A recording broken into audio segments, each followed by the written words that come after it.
On this episode, Karen Hao, the first journalist ever allowed inside OpenAI's offices. She sat face to face with Sam Altman's lieutenants, asking the vital questions that they suddenly struggled to answer. She believes that she saw what seemed a secretive empire in the making, powered by billions, powered by one man's ideology, and then a race to control your future. This is the room where it happened. First-hand accounts from behind closed doors in business, inside the rooms, feeling the pressure and helping you work out what to do if it's ever your turn at the table. Brought to you by IFS, this is the room where it happened with Karen Hao.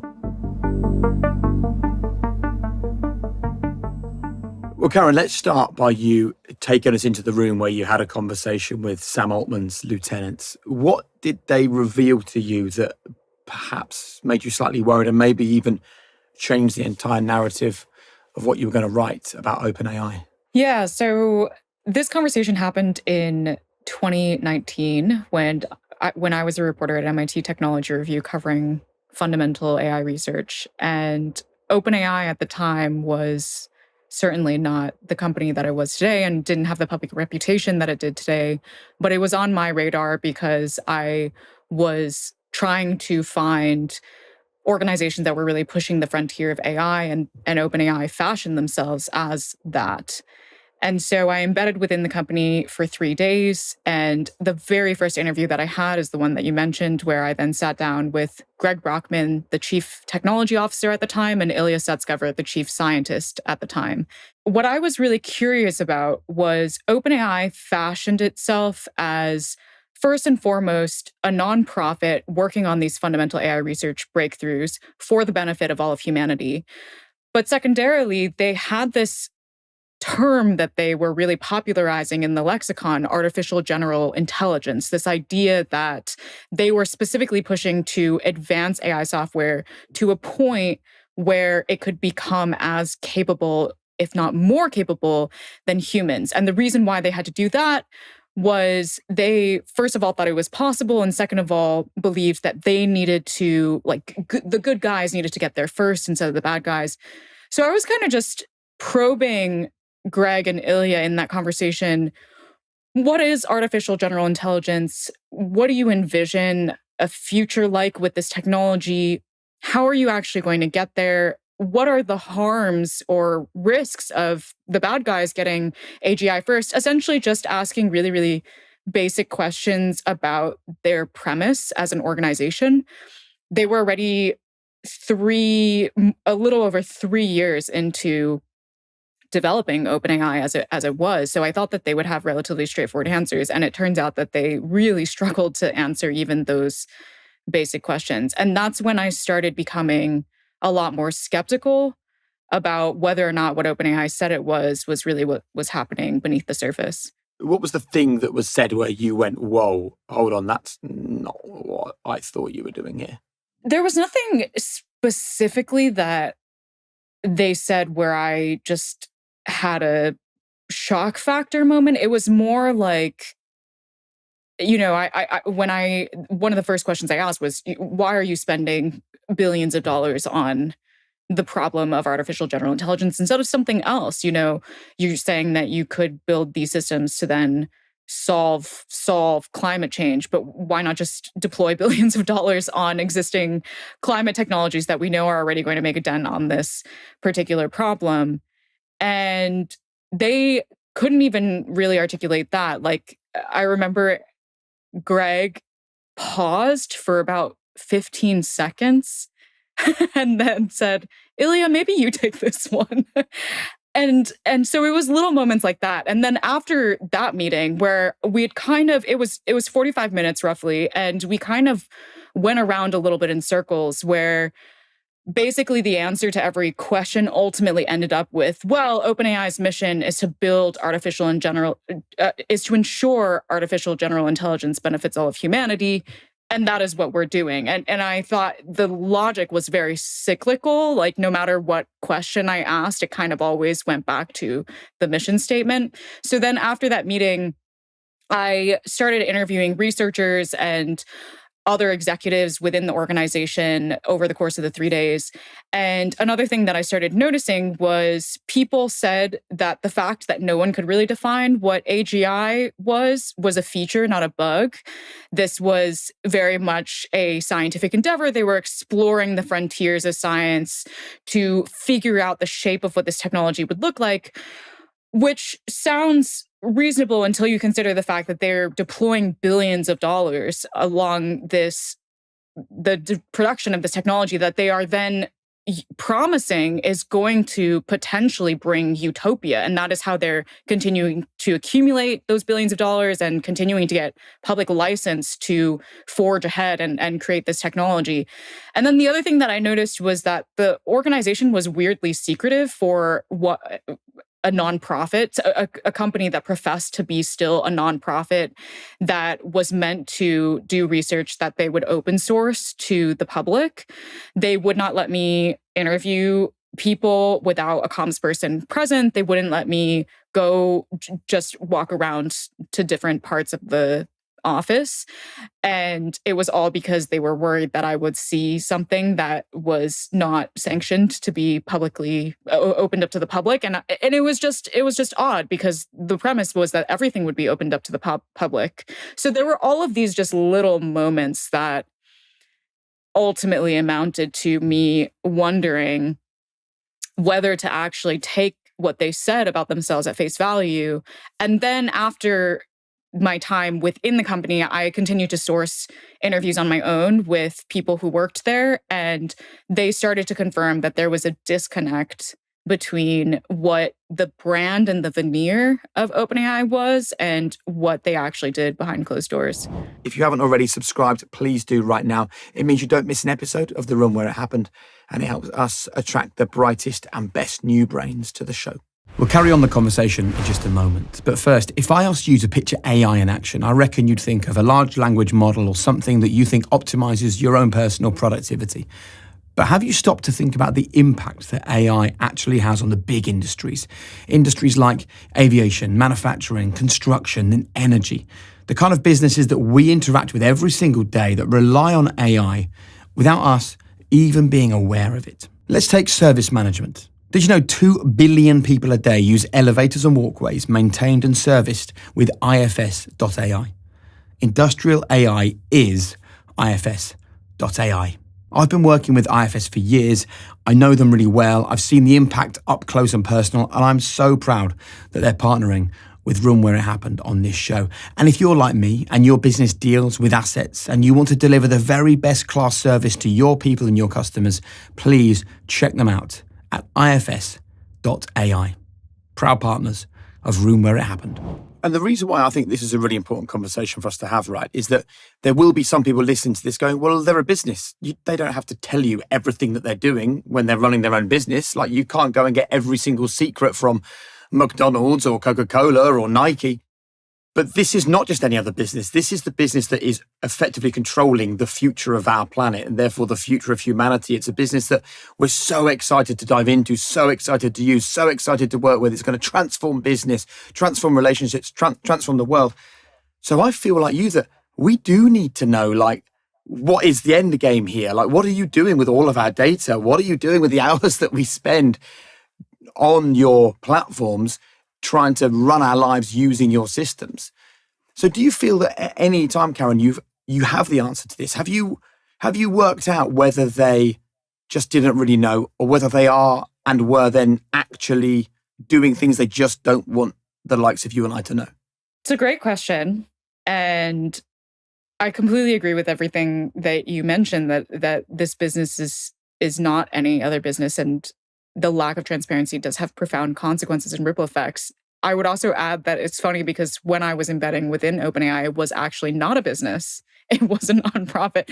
So, and it continues to kind of, this is like a key tension all the way up until present day, where there are still people within the organization that are still not quite convinced that OpenAI is a business. Do you think it's a business? Do I think it's a business? 100%. But I also think that to understand it purely as a business, to your point, is insufficient for really understanding the full shape and texture of its operations. So in my book, Empire of AI, the reason why I call the book Empire is because these companies, I really think, need to be thought of as new forms of empire. They're not just operating in the business sphere, they are also operating in the political sphere. They're accruing an enormous amount of social, political, economic capital. They're accruing an enormous amount of land, energy, water, raw resources to build this technology. One of the driving motivators behind what OpenAI does is a kind of this quasi-religious ideology that artificial general intelligence is right on the horizon and it's somehow going to bring profound benefit to humanity. And this is also very imperial in nature. You know, the empires of old, they were driven by a religious ideology of we need to bring progress and modernity to all of humanity. And that's why we need to engage in grabbing all of this land, grabbing all of these raw resources, exploiting labor, building these technologies that ultimately fortify the empire and could potentially end up exacerbating global inequalities. And that is essentially what is also motivating OpenAI. And it is because the driver is not just financial, it is also ideological. I think different people that you talk to within the organization will have totally different interpretations of what they're doing and why, because it is every person kind of has their own personal value system that they're using as a prism through which to see OpenAI's mission and how to achieve it. And did you ever have an opportunity to sit down directly with Sam Altman and say, what is the end game here? What is this all about? No, Sam Altman never agreed to sit down with me. But, you know, other journalists have asked him that question, and he's effectively said different stories depending on what is relevant of the moment. So when he's in front of Congress or the UK government and he's talking about why OpenAI shouldn't be regulated and needs to continue pushing forward and advancing the cutting edge, he'll evoke these ideas of AGI will ultimately resolve poverty. It will cure cancer. It will completely resolve all of our climate problems, and paint these really far-fetched but beautiful visions of a possible future world of a profound abundance. Other times when he's talking with journalists, he will kind of just turn into an aw shucks, well, I'm not, I don't really have any end game. I'm just trying to build like cool products and trying to help people and trying to create a super assistant that does amazing things in your life. And so the story kind of shifts depending on what his audience is, and it ultimately doesn't actually get to the core of the revealed preference of what OpenAI's actions show. What do you think is the end game from all the research you've done, the conversations you've had, the rooms that you have had access to that people like me haven't? What do you think are they aiming for here? It's very complicated. Depends on who you are talking about within the organization. Because ultimately, an organization doesn't have a single end game. It's sort of a collection of different people with different end games.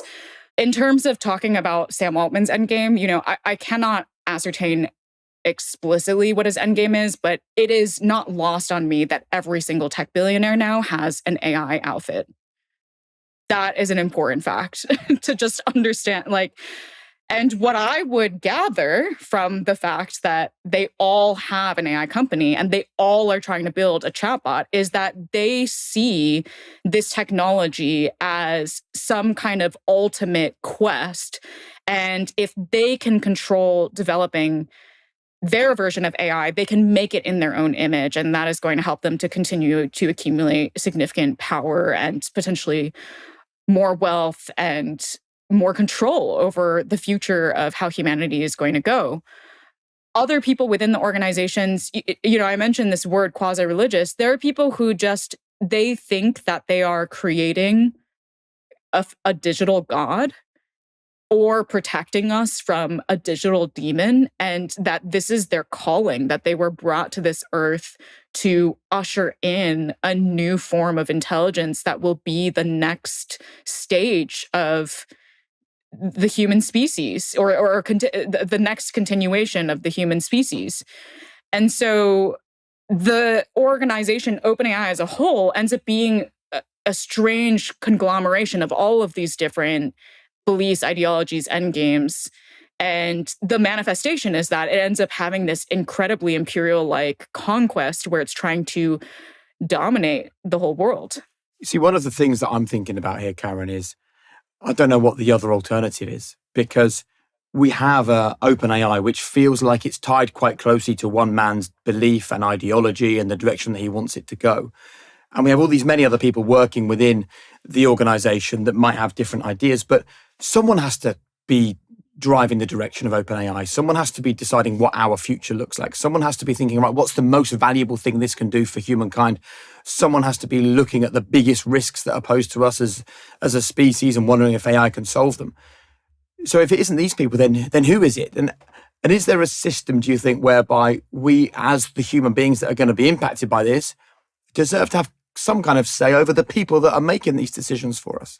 Yeah, I mean, this is my fundamental critique of the tech industry in general and OpenAI in particular, is that the way that I agree with you that there needs to be people that think deeply about the challenges that we face and how to get to a better future. You know, we all want to improve our quality of life. We want better healthcare, better education. We don't want war anymore. We want peace.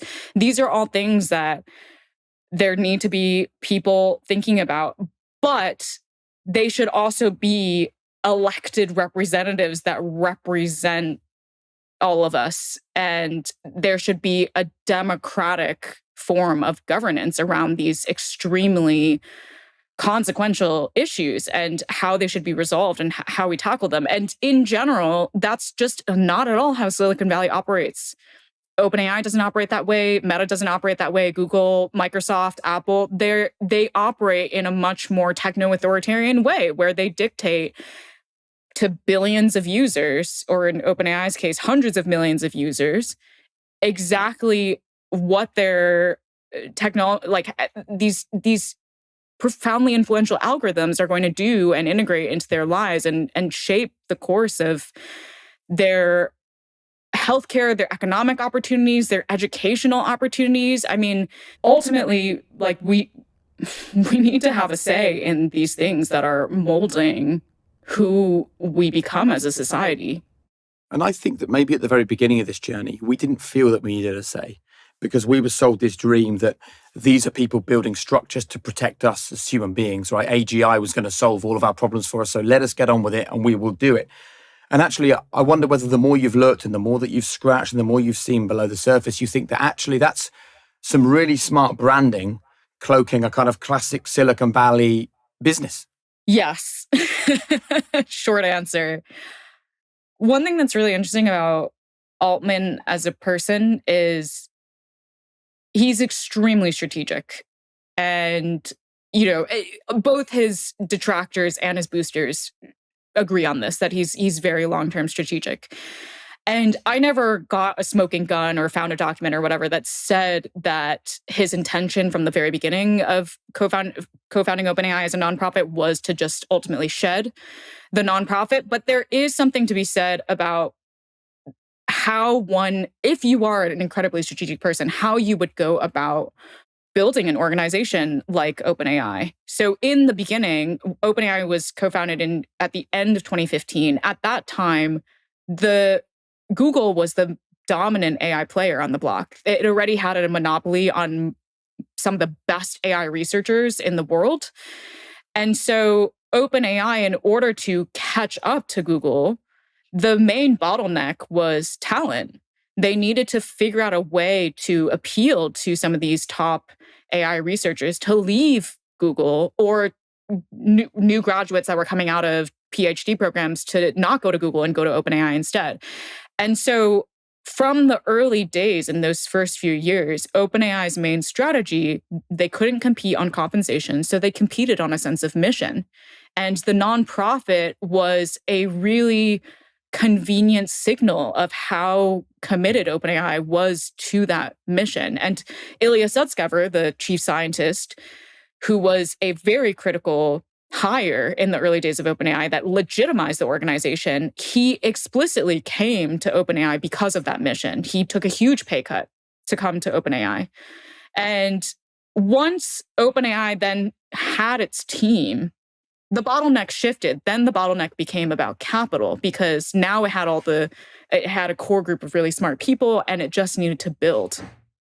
And they specifically chose to advance AI development in one of the fastest ways possible, which is to simply pour more data and use larger supercomputers to train a single AI model. And supercomputers are really expensive. So that's when they thought nonprofit doesn't cut it anymore. We're going to put a for-profit arm within this nonprofit and use it as a vehicle to raise billions of dollars. And if you look at that, you're like, well, that kind of seems like it was the strategy all along. Like you first design the organization to tackle one bottleneck, and then once you've solved that bottleneck, you morph it to tackle the next bottleneck. And it's really convenient that this original nonprofit mission-driven ethos continues to ensconce your organization in kind of warm, fuzzy feelings so that when you make mistakes or whatever, you can play or appeal to those original roots and massage the bad PR and turn it into good PR. And another layer to this, of course, is the relationship between OpenAI and Microsoft. And I wonder what you think about this, that they are so closely aligned. To what extent do you think that reliance on Microsoft, the funding, the infrastructure, the political leverage, is an issue? So interestingly, Microsoft and OpenAI are very not aligned now, as much as Altman pretends otherwise. But certainly, when they were in the beginning, they were extremely aligned as organizations because OpenAI could not build its own supercomputers; it needed someone to build them. And Microsoft had been struggling at that point to catch up to Google in the AI race, and so it was looking to supercharge its capabilities. And after debating whether or not to try and just supercharge it by strengthening its own internal AI research efforts, it decided that it was just easier to essentially, quote unquote, acquire another lab and get that helping hand externally. And that was absolutely a very powerful alliance in that you have an organization that is an extremely successful, highly profitable tech giant backing another organization that has this quasi-religious mission and fervor for pursuing advanced AI. Now we're seeing the relationship really fracture because ultimately these are two very different organizations. Microsoft is at its core a business. And OpenAI, as I mentioned, it doesn't really fully operate as a business. It also operates as a very ideologically driven actor. And so as the business case for AI has started to weaken and evidence has started to chip away at the original highfalutin claims that AI was suddenly going to grow the economy by 10%, solve all these problems, and so forth, Microsoft has begun to pull back while OpenAI has continued to lean forward. And so now there's this friction where they still are contractually, legally linked to one another, but there's been a ton of really great reporting that has shown that OpenAI is really desperately trying to extricate itself from this relationship because now it feels like it's beholden to Microsoft's slower pace. So interesting, Karen. I mean, you have dedicated your life, I imagine, right, for the last few months and years on this. I started covering AI 7 years ago, and yeah, it's become an obsession. So the question for the likes of me and many people that will listen or watch this episode is, with everything that you've seen, what is the thing or the things that worry you the most? My biggest concern is that these companies, OpenAI, but all of the other Silicon Valley giants and tech and AI giants, they have grown so powerful that they really are beginning to completely warp and distort democracy.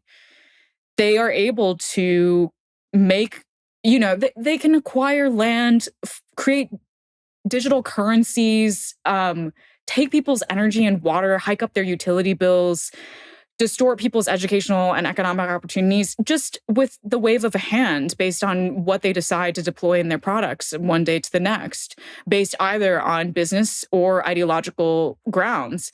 And now we're seeing in the US this strategic alliance between Silicon Valley and the US government, which was arguably originally the only entity that was more powerful than Silicon Valley and could actually regulate these companies. And now under the Trump administration, we see absolutely no interest from the US government in playing that countervailing force.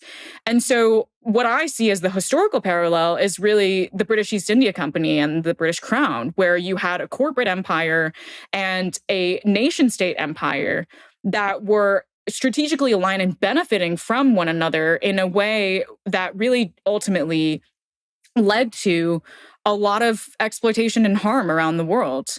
And so that is my greatest fear, is that if we continue to be on this trajectory where these companies get more and more and more and more powerful and more wealthy, where they can just buy up whatever they want and knock over whatever obstacles in their way, that we are going to lose the ability to collectively self-determine our futures. And that's when democracy dies. And why do you think the US government or other governments maybe are not willing to play the counterbalance with these organizations? I think the US government very likely sees these companies the same way that the British Crown saw the British East India Company, as a empire building asset to their own imperial ambitions. The US government has made under the Trump administration very clear that they want to rebuild the American empire and expand and strengthen it. And so they see these American tech companies as tools for doing so as quickly as possible. So that they're striking up these deals where they're trying to deploy OpenAI's technologies all around the world, and they're trying to help OpenAI build more data centers to facilitate that. And, there was an op-ed in the Financial Times from a former Dutch parliamentarian, Mariette Schaake, who mentioned, isn't it convenient that the US government is trying to install all this American hardware and software all around the world that they could then, in their imagination, turn on and off at any time? So I think that is part of the reason why the US government is unwilling to do anything to check these companies, because it believes that it can maintain control over these organizations and continue to use them as hands to perpetuate their own political will. And why does this seem to worry you so much more than the way the world has looked for the last 20 years anyway? Because if I think about it, I don't really know who owns or runs the company where all of my personal data is stored. I don't know who owns or runs the company where all my email conversations are stored. I don't really know who owns or runs the company that provides me with my water, my gas, my electricity. The information that I seem to be watching or absorbing on social media, I assume, is real because that's the way the human brain works. Why does this AI conversation concern you so much more than the fact that really our world has been run by businesses now for decades? It's the scale. So even compared to social media, which already we can argue was problematic in its scale, AI is way worse. So if we look at Meta as an example, which both existed in the social media era and now is trying to refashion itself as an AI company, under the social media era, Meta accumulated around 4 billion user accounts worth of data. When it came time for them to develop generative AI and they wanted to outcompete ChatGPT, the New York Times reported that there were internal conversations of executives lamenting the fact that they did not have enough user data to do that, which is bananas. They had 4 billion user accounts of data at that point. And so they were talking about, in addition to that data, what about if we bought out Simon and Schuster for all of their books so that we could train a generative AI system? And what if we continue scraping the internet? And what if we continue acquiring all this other data? And in the end, they didn't buy Simon and Schuster. They just torrented all the books from the dark web and used it to train their AI models instead. So that is just one example through the lens of data for understanding how the scale has really shifted here. But then the other thing is Meta is also, they used to build data centers as a social media company, and now they also build data centers as an AI company. Mark Zuckerberg has been boasting the fact that their AI supercomputers will be roughly the size of Manhattan. Like one of their supercomputers will be roughly the size of Manhattan. And they will use the energy draw of Manhattan. And that is something that is unprecedented.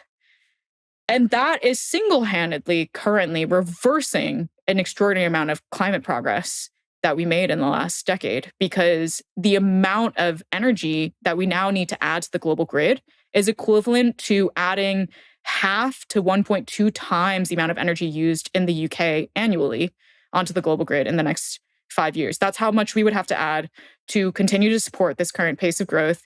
And most of that will come from fossil fuels, from coal plants that were meant to be retired, from gas plants that were meant to be retired.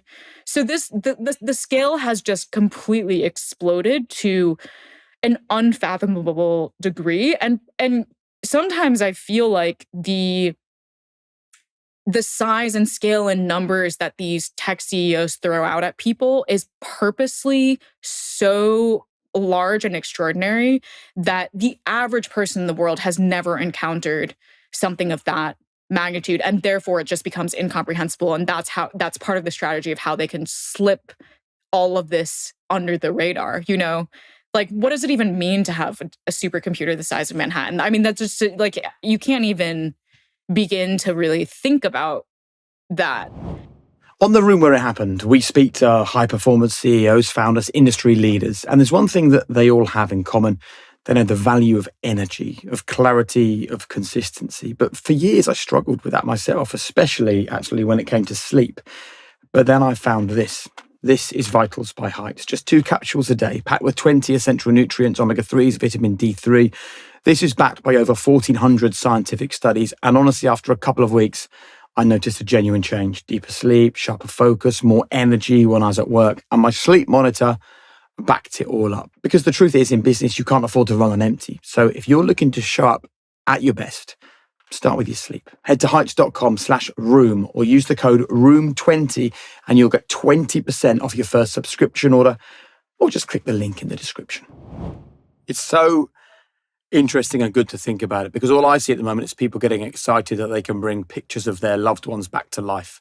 They don't actually think, well, what's the other side of the coin for these kind of strange little games that we're playing? What's the real game that's actually being played under the surface? And when you were embedded with OpenAI and you had the chance to ask them about the environmental impact, they say that AGI is going to save the world. Well, a supercomputer the size of Manhattan is the kind of thing that ends up killing the world, right? So what was their answer to those questions from you? Yeah. So at that time, there had just been a paper that had come out that, I mean, we're talking like this in 2019, large language models then do not even qualify as large language models today. We're talking about around 4 orders of magnitude of increase in the amount of data and the size of the supercomputers that are now training the models today. But even then, OpenAI had just developed GPT-2, which was a generation and a half before ChatGPT. And there had already been a paper that was calling out the fact that these types of language models were incredibly carbon intensive.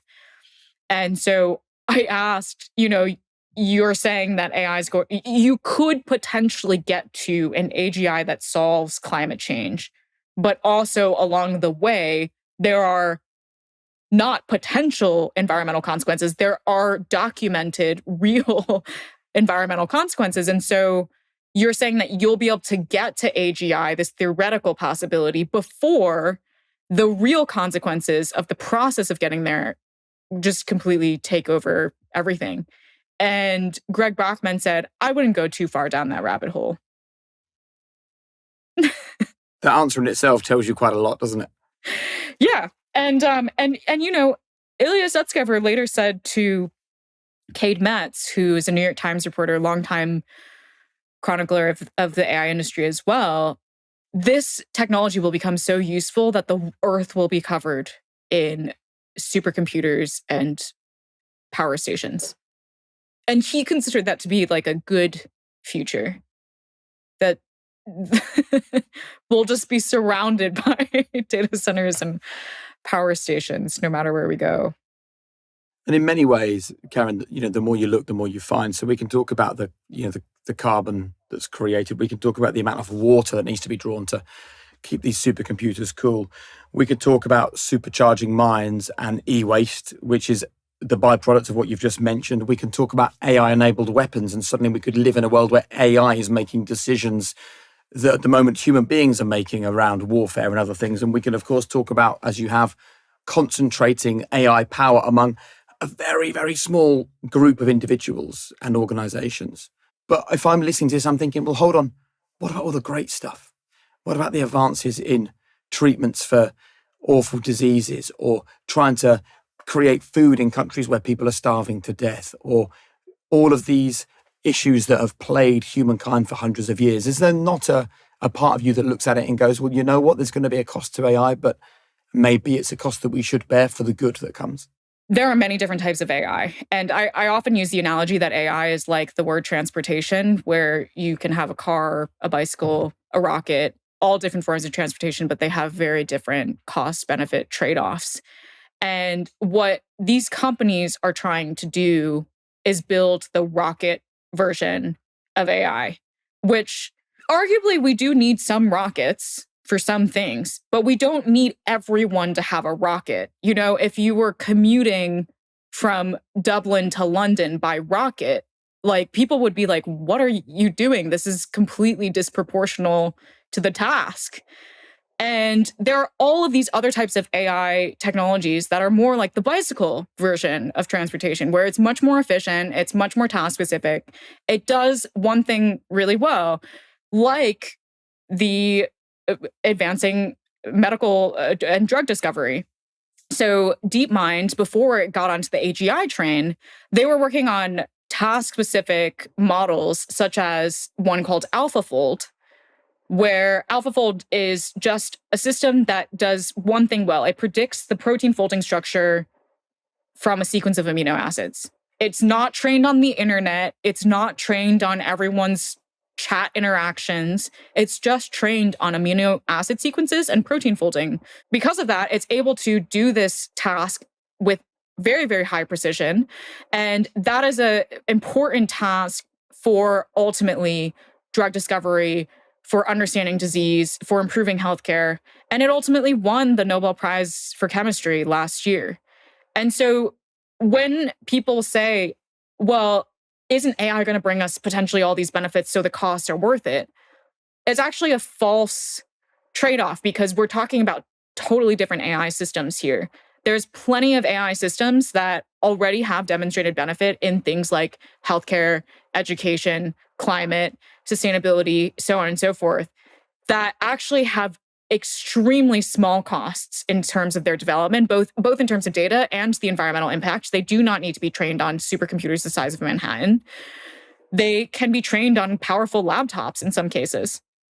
Whereas the ChatGPTs of the world, which we're being told is going to bring us all these benefits, have really not demonstrated much in results in those areas, but they certainly have already created an extraordinary, amount of consumption, resource consumption, energy consumption, water consumption in their creation process.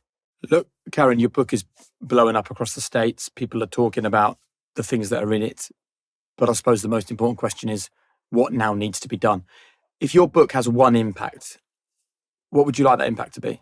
I really want people to understand that technology development is not inevitable, and that it is also not just the purview of people that work in tech companies. Actually, every single person, regardless of where you sit in society, can have a say in technology development. Because when you think about how these companies develop these AI models, they actually need, because it's so resource intensive, they need access to a whole host of different ingredients that are collectively owned by different groups in society. The data that they train on, that's the data of artists and writers and people posting on social media, people posting their kids' photos on platforms like Flickr. And now we're seeing significant pushback from some of those groups saying, no, we're going to sue you because we can't accept that you're just going to take our IP, that we have copyright protections on this work.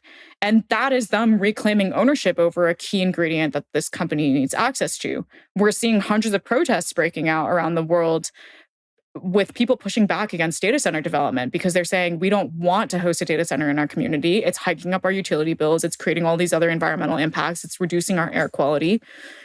And it's successfully stalling some of these projects, or at the very least, forcing companies to sit face to face with these communities, because usually they don't. They just strike these deals behind closed doors, plop that massive data center into their environment, and then the community has no say about it. We're also seeing students and teachers have huge discussions about whether or not we actually want AI in education, whether AI is actually enabling better education or it's just degrading people's critical thinking skills, and what are better ways of integrating AI into the school environment. To give OpenAI a little bit of credit, they have been responding to that criticism that ChatGPT might be eroding students' critical thinking by adding a study mode to their chatbot. That was in direct response to the huge amount of criticism and blowback and discussion that people started having around this particular issue. So all of these, I often look at AI development, there's a supply chain just like any other product.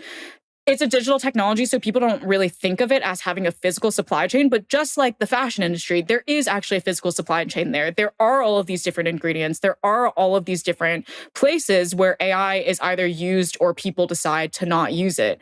And if we consider these as different sites of democratic contestation, then we have different movements, different groups that are pushing to actually assert what they want out of the technology, how they want the technology developed, all in concert with one another. Companies have to respond. And I hope that that is the one thing that people take away from my book, is that they have an active role to play in shaping our future. And if we believe that it's the role of government to step in and solve these problems for us, do you believe that will happen? I don't think people should wait for government. The beautiful thing about democracy is that even when there is an absence of leadership at the top, there's leadership from the bottom. And I think with all these things, as we wrap up, I think there were people listening to this going, well, I'm not too concerned because I'm not sure it really affects me. And look, this is a business show, right? So let's say someone in the UK is starting a business. It might not even be in a tech business. How quickly could that person find themselves and their new business in competition with, or even facing challenges from those big AI firms? It's a great question. It depends on the industry that they're in. And it also depends on the structure of their business, whether they're going for quality or quantity. One of the things that is kind of an interrelated question that is on many people's minds is, how quickly am I going to lose my job to AI? And it's not AI suddenly replacing your job. It's not AI suddenly replacing your business. It's executives that decide to lay off workers. And ultimately, if you are an executive of a business, it is your decision to decide how you are going to compete. I've found that people have, now that they've gotten really, really tired of AI slop and poor quality services that are being AI run, that they're gravitating towards higher quality services. So orient your business towards the things that AI can't do and beat out the competition in that way. But I do think that even as certainly AI is going to throw a lot of interesting challenges at you and create a lot more pressure in the business environment for you to succeed, that there's still quite a lot of maneuvering that you can do to outperform. And to finish with a question about Sam Altman. I mean, they're very good at talking about things that I think will excite people. I saw a headline saying artificial intelligence will generate enough wealth to pay each adult $13,500 a year. And I can imagine a lot of people suddenly thinking, hold on, that's amazing. I'm going to get rich. But here's a quote from Sam Altman that I'll finish with, and I'd love your reaction to this. He says, productivity gains from AI could make the society of the future much less divisive and enable everyone to participate in its gains. Do you think that's what we'll see? Well, what I know is what we're seeing now, which is that the AI boom has created more billionaires at a faster rate than ever before, and has left new college graduates with an inability to find economic opportunities. So what I see currently is that it is creating more inequality, more divisiveness, and that should be the strongest signal for what would come next if we don't take our future in our own hands and change the trajectory of AI development. Karen, there was so much talk about the exciting things that AI is going to bring us. I think it's a really important conversation for you to show us the other side of the coin. And it's not just guesswork. You've been in there. You've spoken to the people. You've seen the whites of their eyes. You've spent years researching this. You've put in the hours. And I think people should listen to you. So thank you very much for your time. Thank you so much, Jake. So I think the biggest thing that I thought about having that conversation with Karen is how I feel like I have just seen one side of AI.